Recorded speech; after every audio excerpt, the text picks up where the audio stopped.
Hi viewers, this is Hamad Hasan और हम screenplay writing की क्लासेस को व्यूअर्स देख रहे हैं और हमने प्रेमिस डेवलपमेंट को के 7 स्टेप को भी देख लिया है और अब हम ये कहने के काबिल हैं, ये इस वक्त हम ये कह सकते हैं कि एटलीस्ट अगर आप मेरे लेक्चर्स को अटेंड कर रहे हैं और इसको फॉलो कर रहे हैं और चाहते हैं इसी मेथड को आपने अपनी आइंदा ज़िंदगी में जो है वो स्क्रिप्ट राइटिंग के पॉइंट ऑफ व्यू से आपने उसको लागू करना है या उसको इम्प्लीमेंट करना है, तो एट दिस स्टेज जब हम अपने ये 7 डेवलपमेंट स्टेप को देख चुके हैं तो डेफिनेटली हमारे पास इस वक्त क्या क्या आ चुका है।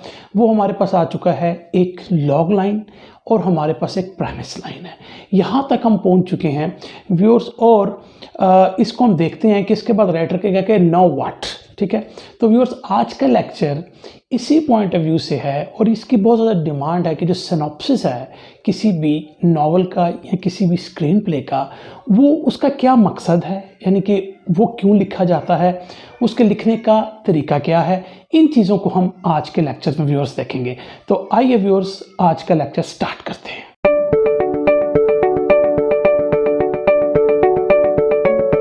तो व्यू जब हम स्टेज तक पहुंचेंगे, जब हमारे पास एक प्रेमिस लाइन या लॉग लाइन होगी, तो अगला क्वेश्चन ये हो सकता है कि नाउ व्हाट। ओके, अगर मैं ये कहूँ व्यूअर्स कि आपके पास जो प्रेमिस लाइन है या लॉग लाइन है वो शायद बहुत अच्छी शेप पे अभी ना हो और आप चाह रहे हो कि आप जो है वो अपना स्क्रिप्ट लिखना शुरू कर दें, लेकिन इसके साथ साथ चाहे वो आपके पास अच्छी पोजीशन में जो है आपका प्रेमिस लाइन या लॉग लाइन नहीं है, तो व्यूअर्स उसमें आपके पास एटलीस्ट क्या मौजूद है, आपके पास मतलब जो है कुछ स्ट्रक्चर कंपोनेंट्स अवेलेबल हैं जो कि आप प्रेमिस लाइन में उसको देख रहे हैं। फिर आपके को ये पता लग चुका है कि मेरे पास एक स्टोरी है कि सिचुएशन है। उसके बाद व्यूअर्स आपके पास कोई एक वर्किंग मॉरल कंपोनेंट मौजूद है। तो आप कुछ चीज़ें आपके ज़हन में हैं और अब आप चाह रहे हैं कि बस अब आप लिखें। आई नो, और ये होता है कि जब आप इतनी मेहनत कर लेते हैं, सपोज़ कि मैं जानता हूँ कि अभी भी कई राइटर जो है वो प्रेमिस लाइन और लॉग लाइन पे जो है वो काम नहीं करना चाहते। वो मतलब एक्चुअली ऐसा होता है, यानी कि यूजुअली जब हमने भी स्टार्ट किया था या बड़े लेट तक भी जो मेरा तरीक़ाकार था, वही तक एक आइडिया आया उसको एक सिनॉप्सिस की शक्ल में बना लेता था। और अभी बात करते हैं हम सिनॉप्सिस पे। मैं जस्ट आपको एक थोड़ा सा ये बताना चाह रहा हूँ, हम जिसको हम कहते हैं कि अपने आइडिया को मैं पेपर पर उतार लेता था, लेकिन डेफिनेटली उसमें ये सारी चीज़ें, ये वो सारे कंपोनेंट्स मिस होते होंगे या रहे होंगे कि जिसमें हमने बड़े डिटेल तरीके से देखा है कि 7 जो डेवलपमेंट प्रोसेस है प्रेमिस के उसके अंदर, और माइट भी उसमें जो चीज़ें मिस करती होंगी वो हमारा विजिबल और इनविजिबल स्ट्रक्चर की मैपिंग और विजिबल स्ट्रक्चर कैसे हम पेपर पे लेकर आ सकते हैं या अपने इनविजिबल को विजिबल पे कैसे लेकर आ सकते हैं, ये चीज़ें उसमें ज़रूर मिस करती होंगी। एनी हाउ, अब जबकि हम इस चीज़ को समझते हैं और इसको ज़रा बेहतर तरीके से कर सकते हैं, तो बजाय इसके जब आइडिया आए और हम उसको पेपर पे सिनॉप्सिस की शक्ल में लिख लें, तो उससे बेहतर है कि पहले हम उसकी एक प्रेमिस लाइन डेवलप कर लें। और अब ये सिनॉप्सिस क्या चीज़ है और इसकी फिर क्यों ज़रूरत है। जब मैं ये कह रहा हूँ कि हमारे पास प्रेमिस लाइन है, लॉग लाइन है, तो व्यूअर्स इसकी ज़रूरत है और उसकी ज़रूरत सबसे ज़्यादा जो है वो किसी डेवलपमेंट के पॉइंट ऑफ व्यू से इतनी नहीं है। वो बेसिकली ये एक आपका 300 to 500 वर्ड्स का एक जो कि 1 पेज या 2 पेजेस पर जा सकता है जिसकी लेंथ, ये एक वो समझे डॉक्यूमेंट आपका बन रहा है जो कि आपने अपने एजेंट्स को या प्रोड्यूसर्स को या डायरेक्टर्स को भेजना है ताकि उन्हें ज़्यादा अच्छी तरह से पता आ सके कि आपकी स्टोरी क्या है। पाकिस्तान इंडिया में मैं अगेन आपको ये कहूँगा कि सिनॉप्सिस पर बहुत ज़ोर दिया जाता है और अक्सर में जब कुछ लोग कहते हैं कि आपका आइडिया क्या है, मुझे वो आइडिया भेजें, तो जनरल टर्म में वो आइडिया से मुराद 2 लाइनों का आइडिया नहीं मांग रहे होते, वो बेसिकली आपसे सिनॉप्सिस ही की डिमांड कर रहे होते हैं, क्योंकि ये मैं आपको अपने एक्सपीरियंस से बता रहा हूँ। इसी तरीके से एटलीस्ट हाँ, अगर कोई आपसे ये कहे, ये वर्ड बोले कि नहीं मुझे आप अपनी लॉग लाइन बताएं, फिर तो आप उसको सिर्फ अपनी लॉग लाइन भेजेंगे। लेकिन अगर वो ये कहता है आप आइडिया दें, या कुछ लोग कहते हैं नहीं आपका कॉन्सेप्ट क्या है, ये सब चीज़ें, ये कोई ऐसे डिफाइंड वर्ड्स नहीं हैं या ऐसे डिफाइंड टर्मिनोलॉजीज नहीं है स्क्रीन प्ले राइटिंग में कि जिसको आप जो है वो सीरियस लें। यानी फॉर देम उनका मतलब यही है कि जस्ट सेंड मी ए सिनॉप्सिस। ओके, अब इसका मतलब फिर सिनॉप्सिस इंपॉर्टेंट हो गया, क्योंकि इसका मतलब है कि सबसे पहले प्रोड्यूसर डायरेक्टर ने आपकी ये चीज़ देखनी है। स्क्रिप्ट अब आपकी बात की बात है, तो फिर अब सिनॉप्सिस में क्या क्या होना चाहिए इसी को हम देखेंगे। तो व्यूअर्स, सिनॉप्सिस को देखने से पहले मैं आपको इसके बारे में चीज़ और बता दूं कि बेसिकली सिनॉप्सिस आप ये कह सकते हैं कि आपके प्लॉट की आउटलाइन है। अच्छा, अब आउटलाइन जो है व्यूअर्स वो बहुत ज़्यादा पहले बहुत ज़्यादा जो यूज़ करते हैं, अब भी कई राइटर्स करते हैं, वो होता है इंडेक्स कार्ड्स बनाना। आपको जब मैंने कैलटेक्स की क्लास की थी तो उसमें आपको बताया था इंडेक्स कार्ड्स जो होते हैं वो बनते हैं। इंडेक्स कार्ड में क्या होता है, बेसिकली आपकी अपनी आउटलाइनिंग है कि आपने क्या किया है कि पहले तो जब सॉफ्टवेयर ज़्यादा नहीं होते थे, लोग जो थे या राइटर जो थे वो कार्ड्स, छोटे छोटे कार्ड्स अपने पास बना लेते थे और एक बोर्ड के सामने उसको लगा देते थे और ऊपर उसके ऊपर स्लग लाइन यानी कि सीन हेडिंग्स लिखते थे, नीचे एक आध लाइन एक्शन की लिखते थे। अगर कोई उस सीन में इंपॉर्टेंट उनके ज़हन में हो कि कोई डायलॉग आना था वो उसमें लिखते थे। इस तरह जब वो 50-60 या जितने भी वो बनाना चाहते थे बना लेते थे, फिर उनको वो फ्लो में भी देखते थे कि ये सीन इसके बाद आना कि नहीं, फिर उस कार्ड को उठा के उधर लगा देते थे। इस तरह वो जगल करके एक आउटलाइन पूरी डेवलप कर लेते थे। अब वो सब सारी चीज़ें उनके बोर्ड के सामने होती थी।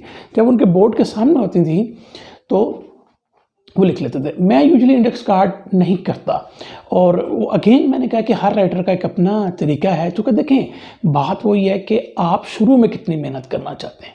हर राइटर जो है वो शुरू में मेहनत ही नहीं करना चाहता, और यही बात है कि वो स्क्रिप्ट पे फंस जाता है। इसलिए वो कहते हैं जब आपने सफ़र पे जाना है तो आप अपने जो स्टफ़ को तैयार रखें।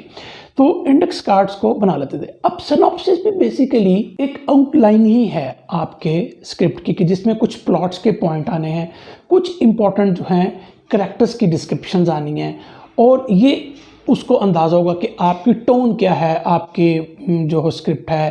अच्छा, इससे ये भी अंदाज़ा होगा वो कॉमेडी है कि नहीं, वो एक्शन है कि नहीं, वो हॉरर है कि क्या है। तो ये सारी चीज़ें आपकी सिनॉप्सिस में कवर हो जाती हैं, तो इसलिए सिनॉप्सिस इंपॉर्टेंट बन जाता है।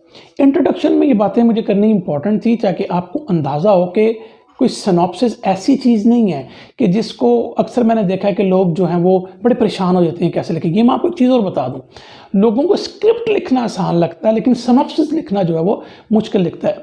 अब उसकी क्या वजह है? उसकी एक वजह ये है कि जो आपका स्क्रिप्ट है वो प्रोस की शक्ल में है, जिसे उर्दू में नसर कहते हैं, यानी कि आपने राइटिंग की शक्ल में वो चीज़ें लिखी हैं।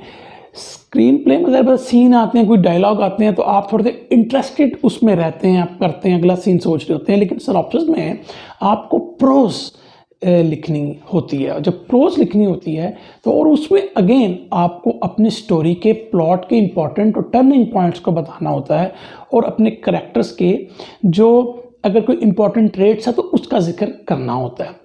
तो व्यूअर्स, इस लेक्चर में एक्चुअली देखा जाए तो वैसे सिनॉप्सिस को लिखने के भी कई तरीके हैं। एक तरीका तो ये है कि जिसे हम शॉर्ट सिनॉप्सिस कहते हैं, और एक फिर डिटेल्ड सिनॉप्सिस होता है। मैं आपको फ़िलहाल यही कहूँगा कि हम डिटेल सिनॉप्सिस की बात ना भी करें तो कोई इतनी इम्पॉर्टेंट नहीं होगी, इसलिए कि जब आपका शॉर्ट सिनॉप्सिस भी तकरीबन 500 वर्ड्स का होता है, और यूजुअली ये 1 या 2 पेजेस के अंदर अंदर आ जाता है, और ये काफ़ी होता है।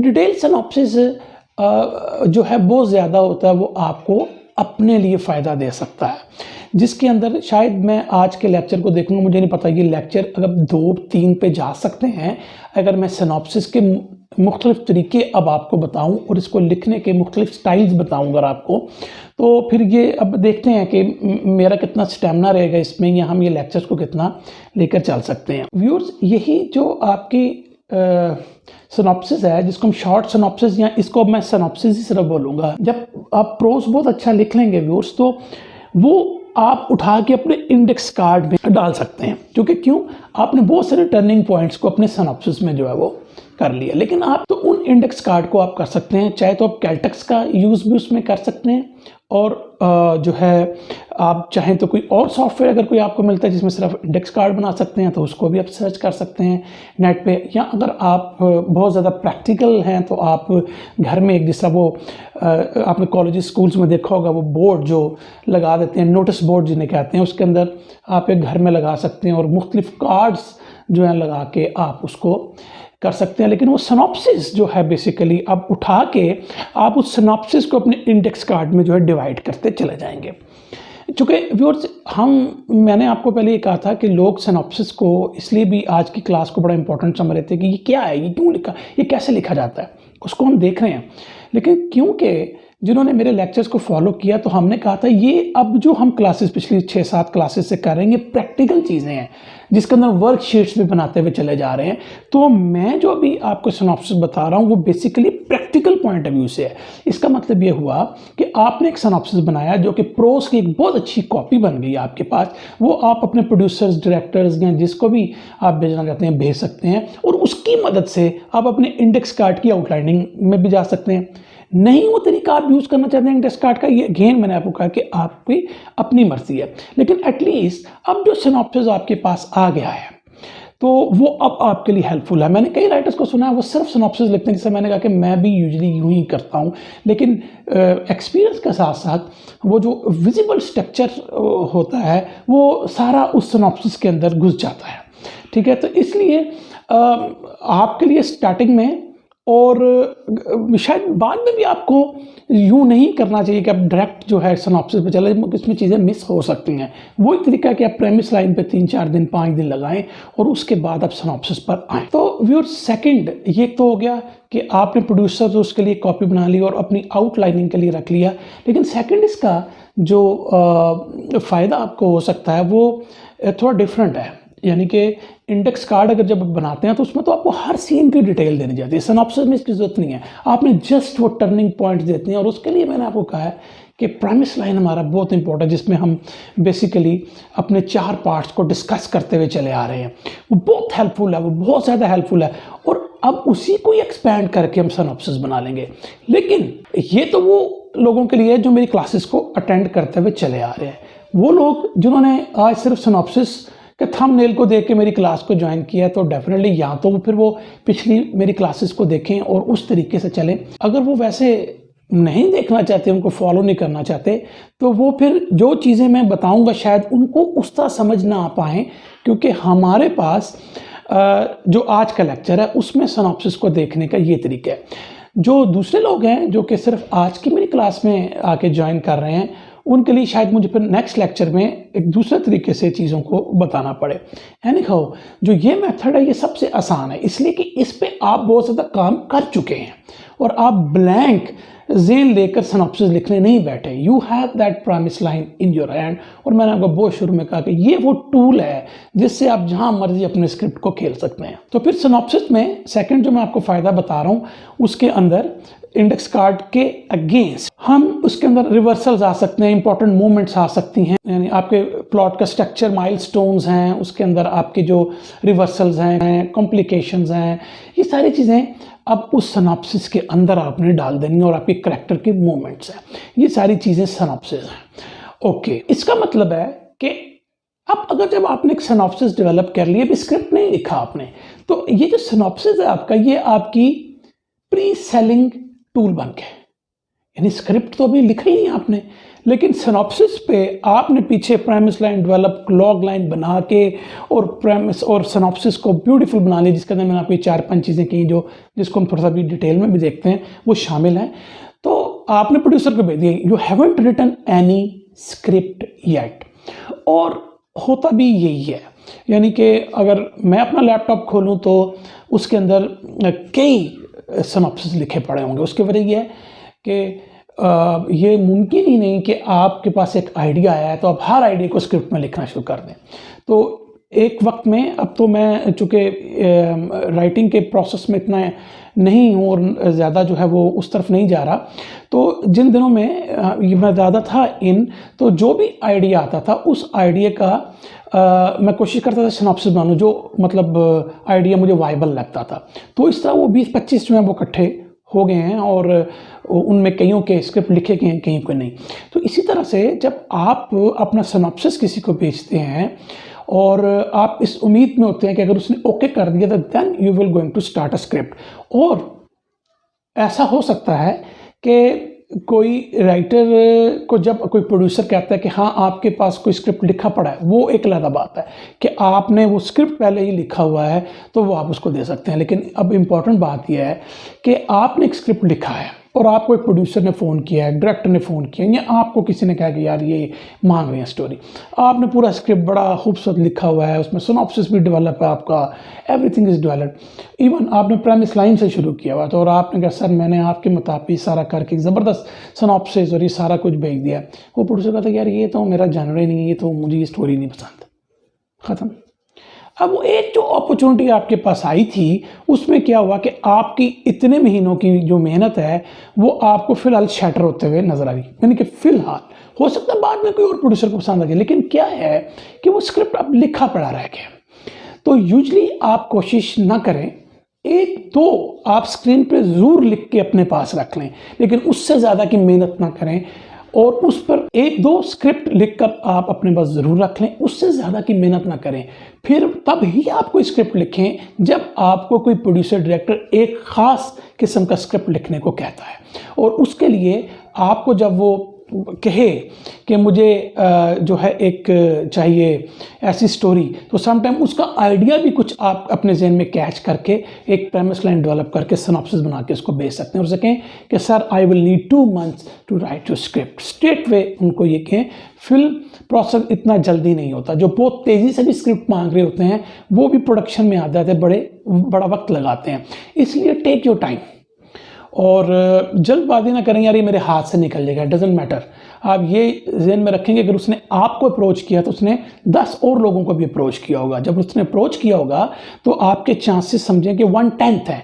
जब 1/10 हैं तो इट मीन्स कि अब आपको ऊपर टॉप पर आने के लिए अपनी सारी वो चीज़ें जो उसको प्रेजेंट हों वो टॉप क्वालिटी की हों। तो व्यूअर्स में बात और मैं बताता चलूँ, जो थर्ड पॉइंट भी हम उसको कह सकते हैं कि जो मैं लॉन्ग एंड डिटेल सिनॉप्सिस की बात कर रहा हूँ वो बेसिकली ये आदत नॉवलिस्ट ने स्क्रीन राइटर्स को डाली है कि नॉवलिस्ट जो हैं, जो नावल लिखते हैं वो बड़ा लॉन्ग सिनॉप्सिस लिखते हैं 20-30 पेजेस का। 20-30 पेजेस मीन्स के बहुत ज़्यादा वर्ड्स हो गए, और ये इनका बड़ा ही अच्छा मेथड रहा है अपनी बुक्स को पब्लिशर्स को सेल करने के लिए। तो उनसे थोड़ा सा जो है कुछ स्क्रीन राइटर्स ने ये चीज़ हासिल की और वो भी अपने स्क्रीन राइटिंग को 15-20 सफ़ों के सिनॉप्सिस पे ले गए। लेकिन मैंने अगेन कहा कि उसकी ज़रूरत नहीं है। वो अगर आपने करना है तो अपने पॉइंट ऑफ व्यू से ज़रूर कर लें कि आप चाहे इंडेक्स कार्ड नहीं बनाने, आपने एक लॉन्ग सिनॉप्सिस बना लिया है। तो ये थोड़ा सा आपको डिफरेंस मैंने बता दिया। जो इतना हवा था, जो इतना यार ये सिनॉप्सिस क्या है, कुछ भी नहीं है, ठीक है। ये these are just outlines of your structure, characters की मोमेंट्स की, आपकी कॉम्प्लिकेशंस, रिवर्सल, वो सारा कुछ उसके अंदर आएगा। अब देखते हैं, तो अब जो सिनॉप्सिस है बेसिकली मैंने आपको पहले कहा कि आपने जो प्रेमिस लाइन बनाई है उसकी एक डिटेल्ड फॉर्म है, या इसको अगर मैं टेक्निकली वर्ड में कहूँ तो प्रेमिस लाइन का नरेटिव आप सिनॉप्सिस में लिख रहे हैं। तो अगर आपने नरेटिव का वो या सिनॉप्सिस का वो फ्लो बना लिया है जो रिफ्लेक्ट कर रहा है आपके प्रेमिस लाइन को, आपके स्ट्रक्चर को, तो you have hit the mark, ठीक है। अब ये फ्लो, मैं ये वर्ड यूज़ करूँ, ये फ्लो बना लिया, तो यही बात होती है कि जब प्रेमिस लाइन भी मेरे ग्रुप में मैं भेजा दे तो उसके अंदर वो फ्लो नज़र नहीं आ रहा होता, वो कोहेरेंस नज़र नहीं आ रही होती। यू नीड अ फ्लो, और वो जो फ्लो है प्रेमिस लाइन, आपके पास वो टूल है, उसको खेल सकते हैं, या this is one magic thing in your hand, ठीक है ना। अब अगर आपने प्रेमिस लाइन को उसके नैरेटिव फॉर्म में जब करते हैं तो वो आपका सिनॉप्सिस है। लेकिन व्यूअर्स अगर आपके सिनॉप्सिस में वो फ्लो नहीं आ रहा, या आपसे सिनॉप्सिस इजीली नहीं लिखा जा रहा अपनी प्रेमिस लाइन के बेस के ऊपर, तो फिर कुछ गड़बड़ है। इस ज़्यादा चांस ये है कि आपकी प्रेमिस लाइन ही ठीक नहीं, और ज़्यादा चांस तो ये है कि आपकी प्रेमिस लाइन ठीक नहीं बनी, या फिर आप सिनॉप्सिस लिख रहे हैं और उसमें आप माइन्यूट डिटेल्स देना शुरू हो गए हैं। वो नहीं चाहिए सिनॉप्सिस में। प्रेमिस लाइन में भी आपने देखा होगा कि उसमें कोई माइन्यूट डिटेल्स नहीं होती, ठीक है ना। तो इसी तरीके से सिनॉप्सिस में भी आपने मोमेंट्स देने हैं, आपने वो स्ट्रक्चर जो है, जो पिवट पॉइंट्स हैं उनका जिक्र करना है। अगर वहाँ पे आप माइन्यूट डिटेल्स देना शुरू हो जाएंगे तो आपका सिनॉप्सिस भी बिखर जाएगा। तो जब आप बिगर पिक्चर को सिर्फ ज़हन में नहीं रखेंगे और माइन्यूट डिटेल में जाएंगे तो प्रेमिस आपका बिखर जाए, तो आपका सिनॉप्सिस जो है वो बिखर जाएगा। तो आपको यहाँ तक अगर आपने मेरे लेक्चर को सही पढ़ा तो आपको वैसे अंदाज़ा हो जाएगा कि आपकी गलती कहाँ पे है, कि प्रेमिस डेवलपमेंट में आप गलती करके आ रहे हैं या आगे आप सिनॉप्सिस में आगे गलती कर रहे हैं, ये आपको बड़ा अच्छी तरह अंदाज़ा हो जाएगा। तो इम्पॉर्टेंट बात ये हुई कि जब आपने प्रेमिस लाइन पे मेहनत कर ली, सिनॉप्सिस आपके लिए कोई मसला नहीं है। सिनॉप्सिस आपने उस प्रेमिस लाइन को थोड़ा सा डिटेल कर देना है, और वो डिटेल कैसे करना उसको भी हम देखते हैं। तो इसका मतलब है कि अगर हम सिनॉप्सिस लिखने लगे हैं तो हम ये अज्यूम कर लेते हैं कि आपकी प्रेमिस लाइन बेहतरीन शक्ल में है, वो ज़बरदस्त आपने लिखी है और वो बेस्ट है।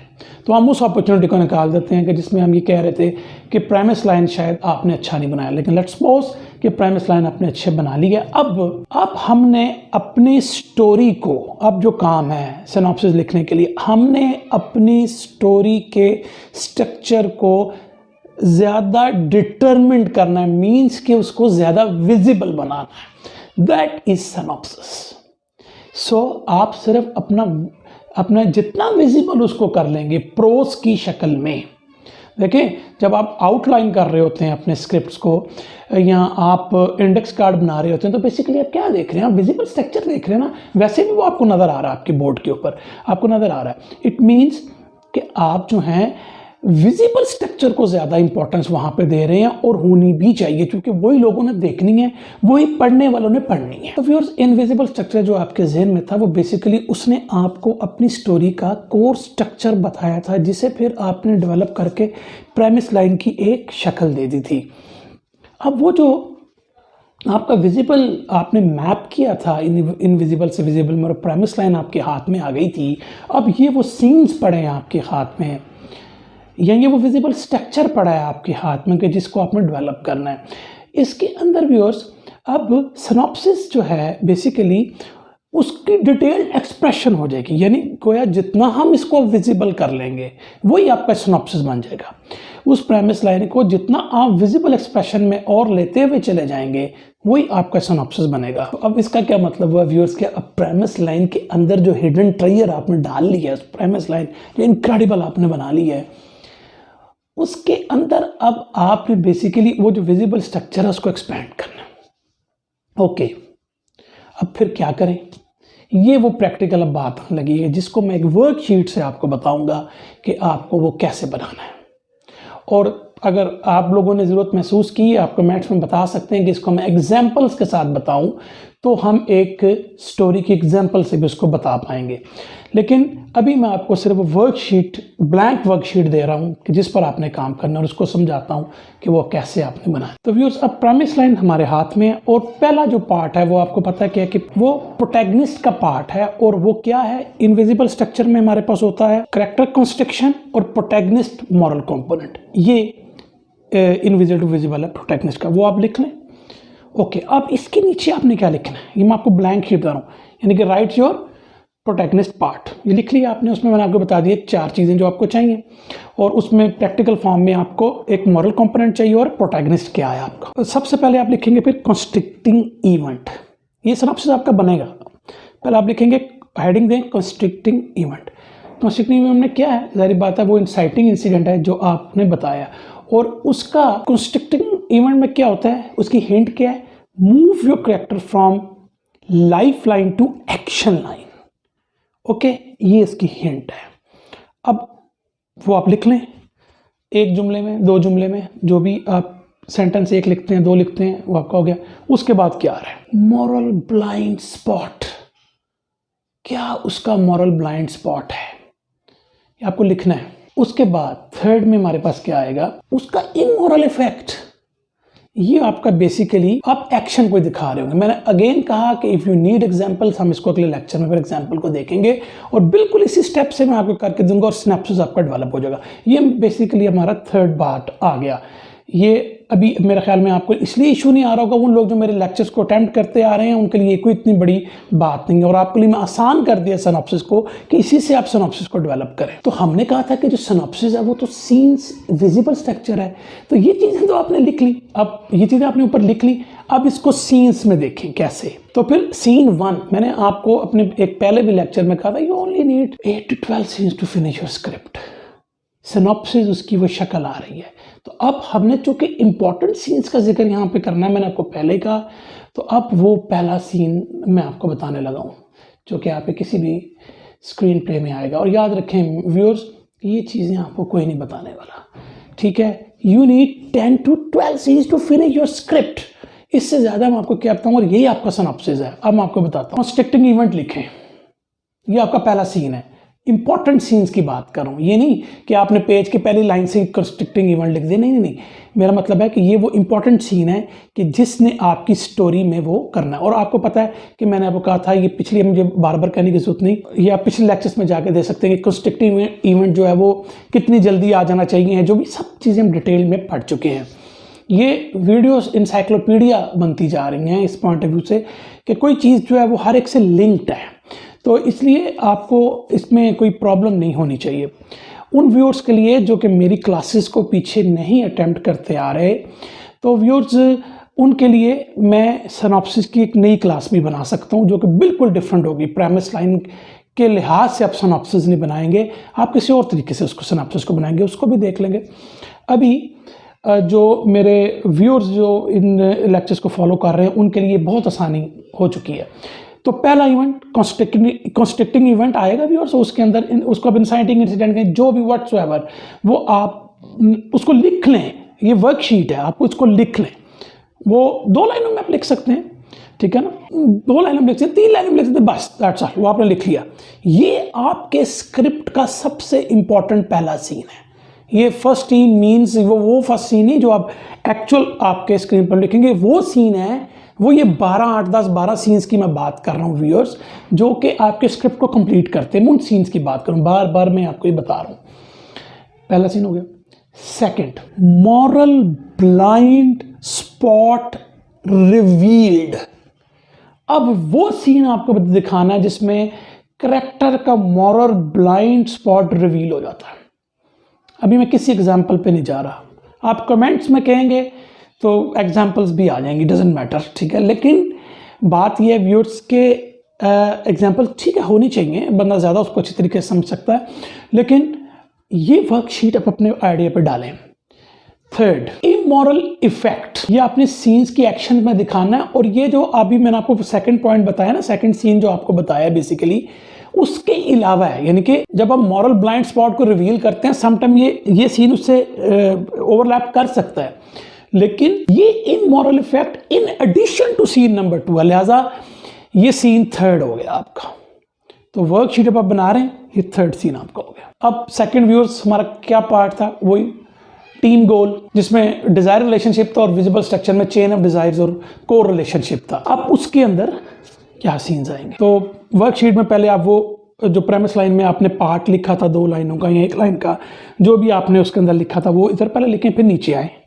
ये वर्कशीट बन रही है, फिर नीचे आए। अब कौन सा सीन आ रहा है, चेन ऑफ डिजायर्स। अब चेन ऑफ डिजायर्स में एक तो आपका ओवरऑल गोल होता है, ठीक है ना, इसका एक्ट्स में भी हम जिक्र करेंगे और डिटेल्ड फॉर्म में जिक्र करेंगे, लेकिन एक तो सारी बात है ओवरऑल गोल है, यानी कि मैंने बैंक लूटना है, एक मेरा ओवरऑल गोल है। लेकिन उसके साथ जो छोटे छोटे सीन्स जो अटैच हो रहे हैं, लिंक्ड हो रहे हैं आपके गोल को हासिल करने के लिए, वो आपने लिख लेने हैं, जिसको हम कह सकते हैं कि जो लिंक डिज़ायर है, लिंक डिज़ायर 1 कर ले, लिंक डिज़ायर 2 कर ले, 3-4 डिज़ायर मिलके फिर ओवरऑल गोल को वो उनको सपोर्ट भी करना चाहिए।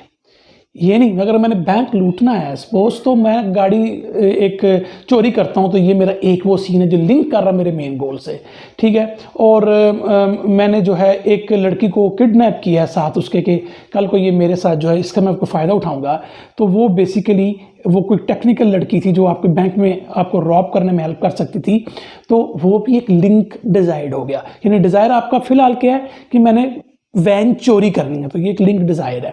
मैंने लड़की को अगवा करना है, सेकंड, तो ये सारे लिंक करके आपके मेन उस पर चले जाएंगे। फिर आपने क्या लिखना है, फोकल रिलेशनशिप। और फोकल रिलेशन मैंने आपको ये बताया था, वो आप अब जाके मेरे पिछले जो है लेक्चर्स में दे सकते हैं कि वो जो प्रोटैगनिस्ट के बहुत करीब है या जिससे प्रोटैगनिस्ट जो है वो ज़्यादातर मिलता जुलता है या जिसके साथ उसका ज़्यादा रिलेशन, वो ही आपका कोर रिलेशनशिप वाला करैक्टर होगा। कि अब अंदर सीन्स आप लिख सकते हैं कि जो ओवरऑल गोल आपका रिवील है, जैसा बैंक लूटना है आप रिवील करेंगे सीन के अंदर, you have to reveal it through dialogues, through action, you have to reveal it.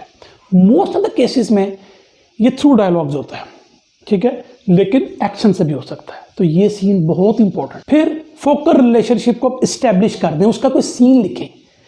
अच्छा, वो कैसे इस्टेब्लिश हो सकती है? मिसाल के ऊपर अगर आपने किसी की हेल्प जैसे आपने किसी की हेल्प मांगी है, वो आपके साथ मिल जाता है, आपको हेल्प करने लगता है, तो वो सीन भी आपने 2 लाइनों में लिखना। तो इस सीन में आपने फोकल रिलेशनशिप को इस्टेब्लिश करना है। अब व्यूअर्स, हमारा थर्ड अपोजिशन जो पार्ट था, उसके अंदर आपको पता है कि हमारे पास क्या क्या है। एडवेंचर, रेजिस्टेंस है, रेजिस्टेंस, एडवेंचर, और उसके अंदर हमारे पास है अपोजिशन और प्लॉट एंड मोमेंटम, ये था। और इस वो अब अगेन अब वो 2 लाइनें जो एक लाइन आपने लिखी होगी अपनी प्रेमिस, उसको पहले लिखें।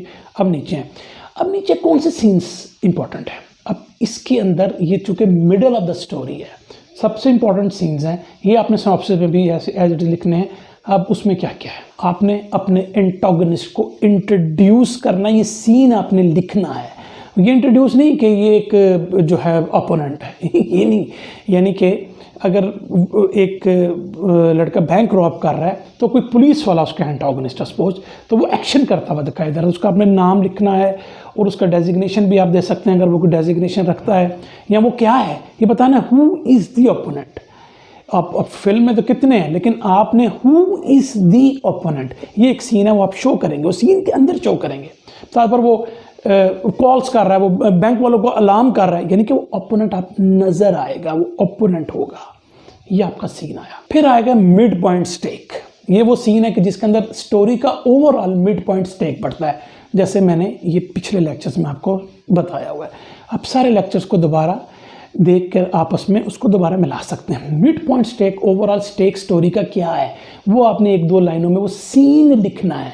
जैसे मैंने आपको ये कहा कि एक बिल्डिंग में बॉम्ब फट रहा था जिस तरह, ठीक है ना, तो जब वो वहाँ पर पहुँचते हैं तो वो ये जब वहाँ पे पहुँचते हैं तो वो ये देखते हैं कि सिर्फ इसने एक बिल्डिंग को नहीं उड़ाना बल्कि इसने तो पूरे शहर को उड़ा देना है। तो ये एक स्टोरी का मिड पॉइंट स्टेक बढ़ गया, तो ये सीन आपने लिखना है। फिर मिड पॉइंट स्टेक प्रोटैगनिस्ट के लिहाज से क्या होगा, ये सीन लिखना है, जिसमें मैंने आपको कहा कि एक तो वो हो गया, फिर उसको पता लगे कि ये बॉम्ब बेसिकली उसके होने वाले ब्रदर ने लहा ने इम्प्लांट किया, तो ये प्रोटैगनिस्ट का अब इस मिड पॉइंट स्टेक बढ़ गया कि वो अब लड़की को रखे या वो लोगों को बचाए क्या, तो ये अब प्रोटैगनिस्ट के ज़ात के ऊपर आ गया है। तो ये सीन भी आपने इसको एज इट इज़ लिख लेना है। और फिर डेफिनेटली व्यूअर्स, मैंने कहा था कि एक डूम्स मूवमेंट आएगा और डूम मूवमेंट का भी सीन आपने लिखना है, तो व्यूअर्स हमें डूम्स मूवमेंट भी उसमें लिख लेंगे।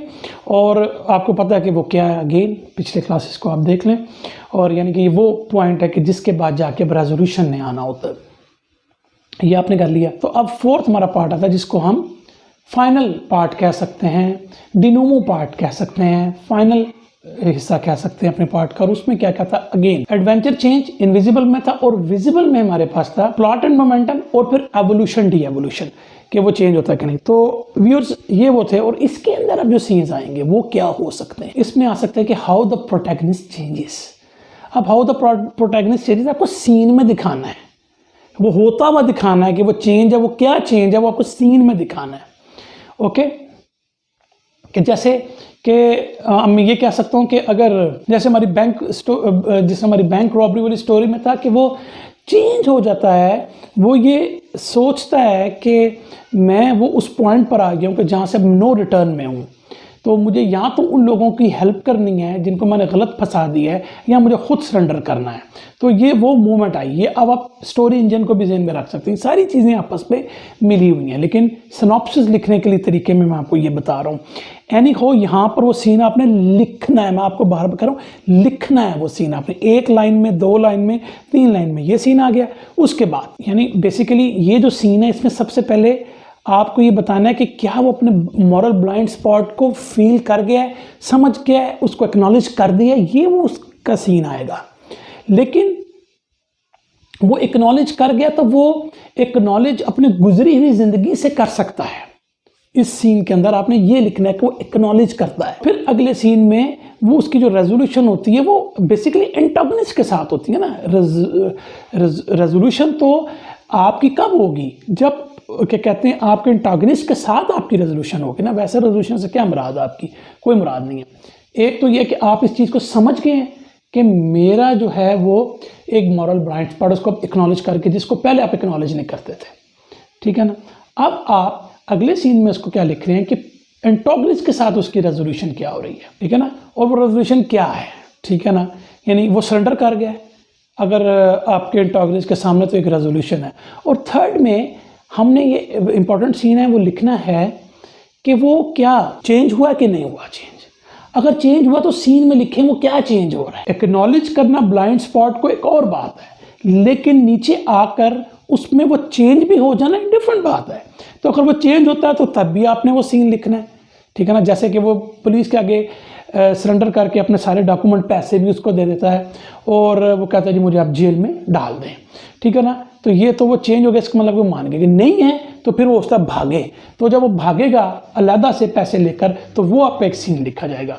तो इस तरीके से आपने ये सारे सीन्स जो हैं लिख लिए। अब ये हार्डली कितने हैं, 10 to 12 सीन्स हैं। ये आपकी फिल्म, आपका जो स्क्रिप्ट है कंप्लीट है। ओके, हो गया। और व्यूअर यही आपका सिनॉप्सिस है। तो इसमें कोई ऐसी चीज़ नहीं, सिनॉप्सिस कोई डिफरेंट चीज़ नहीं आई। मैंने आपको ये जितने भी सीन्स आपने लिखे हैं, ये जितने भी आप शॉर्ट कर लें सिनॉप्सिस के पॉइंट ऑफ व्यू से, उतने ही अच्छे हैं। तो एक ज़हन में एक रफली रखें, it should not exceed more than 1.5 और मैक्सिमम 2 पेजेस। तो अब आपको अप्रोच लिखने का भी थोड़ा अंदाज़ा होना चाहिए, क्योंकि ये लाइनों में आना है।